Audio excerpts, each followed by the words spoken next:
Fique por dentro. Entrevista.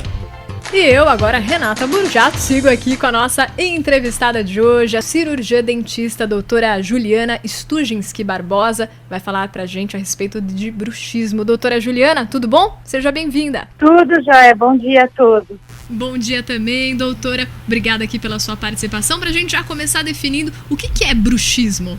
Então, bruxismo é um hábito de ranger, apertar ou simplesmente encostar os dentes, né? Certo. E esse hábito, ele hoje é classificado de duas formas. Ele pode ser um distúrbio do sono, quando ele acontece durante o sono, ou um hábito parafuncional, quando ele acontece quando nós estamos acordados, o que a gente chama de bruxismo em vigília. Então, na verdade, o bruxismo são duas condições. O bruxismo do sono e o bruxismo em vigília, quando a gente está acordado. E doutora Juliana, o que é mais comum a gente ver durante o dia ou durante o sono? Então, o mais comum é durante o dia. É o mais comum e eu diria até que é o mais deletério para a saúde do paciente, porque é o que está mais linkado aos problemas de disfunção temporomandibular, que são aquelas dores na face, dores de ouvido, próximos ao ouvido, não é no ouvido, mas é próximo ao ouvido, né? E esse é um hábito super comum, mais até do que o bruxismo de ranger os dentes durante o sono, nos adultos. Agora, Sim. Nas crianças, isso se inverte. 35% das crianças sofrem com bruxismo do sono. Entendi. Olha, é difícil, né, a gente pensar nisso. Eu até achava que o bruxismo durante a noite fosse mais comum e durante o dia, então, a pessoa, infelizmente, tem mais tempo para ficar aí apertando esses dentes, Isso. né? Passa mais horas, então, com certeza, aí acarretando problemas Muito piores, mais né? problemas. Sim. E quais que são os sintomas? Como a gente pode saber que uma pessoa está sofrendo disso? Então, os principais sintomas que levam a desconfiar disso são o desgaste dentário, né, um desgaste por motivos que não sejam por erosão química, por exemplo, por uso de ácidos, como refrigerantes, etc. E aí os dentes começam a se desgastar e o paciente não entende por quê. Quebram restaurações, né, quebram até implantes, já houve perda de implantes por pacientes que rangem os dentes à noite ou apertam os dentes durante o dia. E para aqueles que apertam os dentes durante o dia, começam a sentir fadiga, cansaço na musculatura, especialmente no finalzinho da tarde.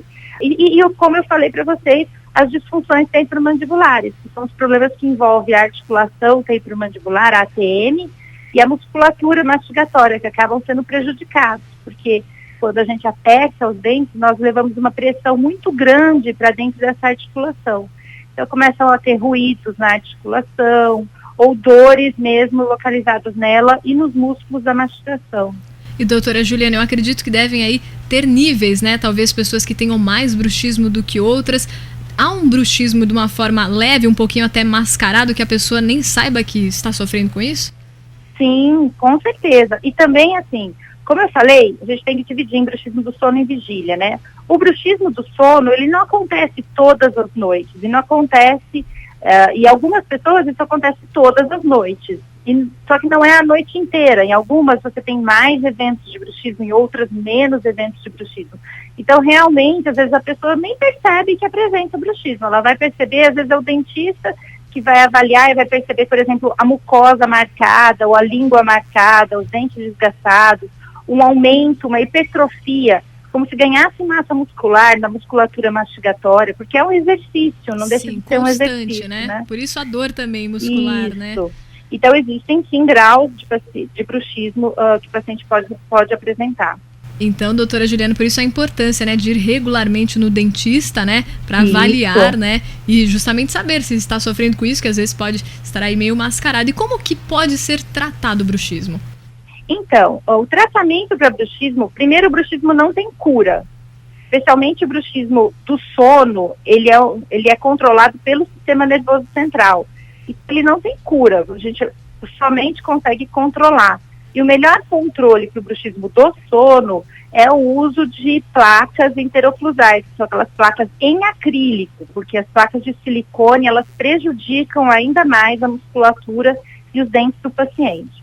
Agora, o bruxismo em vigília, que é super importante, ele é muito linkado à concentração, ao estresse, à ansiedade. Então, a gente precisa chamar atenção para o hábito. É como roer a unha, você tem que parar de roer a unha, você tem que parar de encostar os dentes, que eu levo a encostar.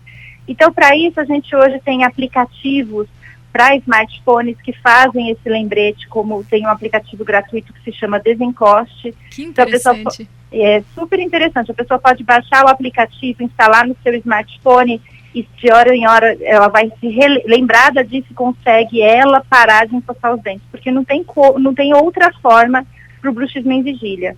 E eu chamo atenção em crianças hoje que jogam videogame ou ficam muito tempo no computador, adultos também que ficam muito tempo no computador ou no trânsito, para prestar atenção, colar um adesivo no painel do carro ou no videogame, na tela do computador ou na televisão que está jogando videogame. E quando olhar para esse adesivo, evitar de encostar os dentes, que é uma forma que você consegue ir bloqueando esse hábito. Sim, se policiar, né? Se policiar, é super importante no bruxismo em vigília. E no bruxismo do sono, hoje ainda são as placas de acrílico que são utilizadas para dormir. E doutora Juliana, quando a senhora diz que não há cura, até assustando aí um pouquinho, né, os ouvintes, mas que é muito importante a gente falar a respeito disso, há algum tipo de bruxismo que seja genético? O bruxismo do sono, ele é genético.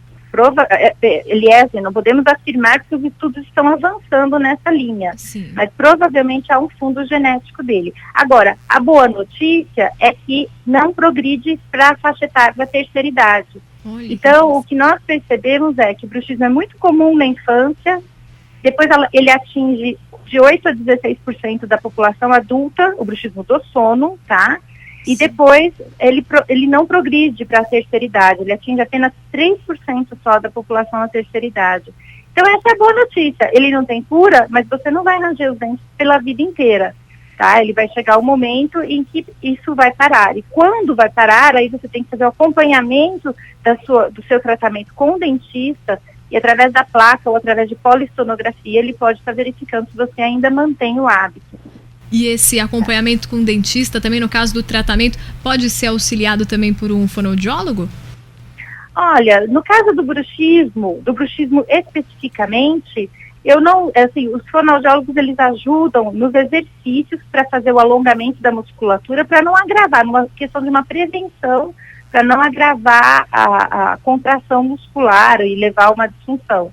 Mas esses exercícios, até o cirurgião dentista, que é especialista em DTM e dor orofacial, que é a especialidade que mais lida com esses casos, ele consegue também já passar esses exercícios ao paciente. E, doutora Juliana, eu sei que é um pouquinho difícil pelo rádio explicar isso, mas será que a senhora poderia explicar para a gente como é uma posição da língua, dos dentes, uma posição confortável que a gente deve permanecer durante o dia?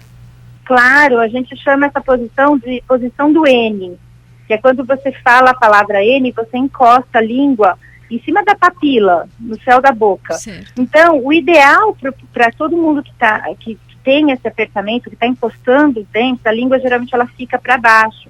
Então, o ideal é fazer o quê? Colocar a língua no céu da boca, sem pressionar com força, porque senão você vai ter uma dor próxima aqui ao pescoço.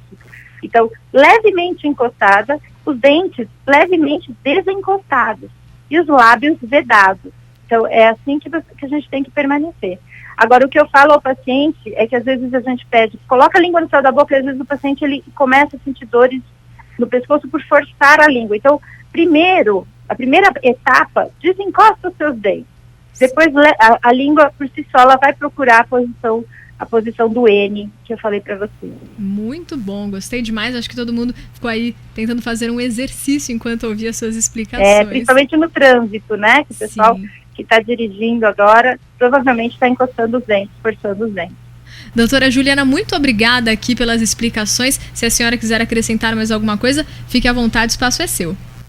Não, eu queria só deixar para vocês, então, o meu site, que lá tem várias informações a respeito de bruxismo.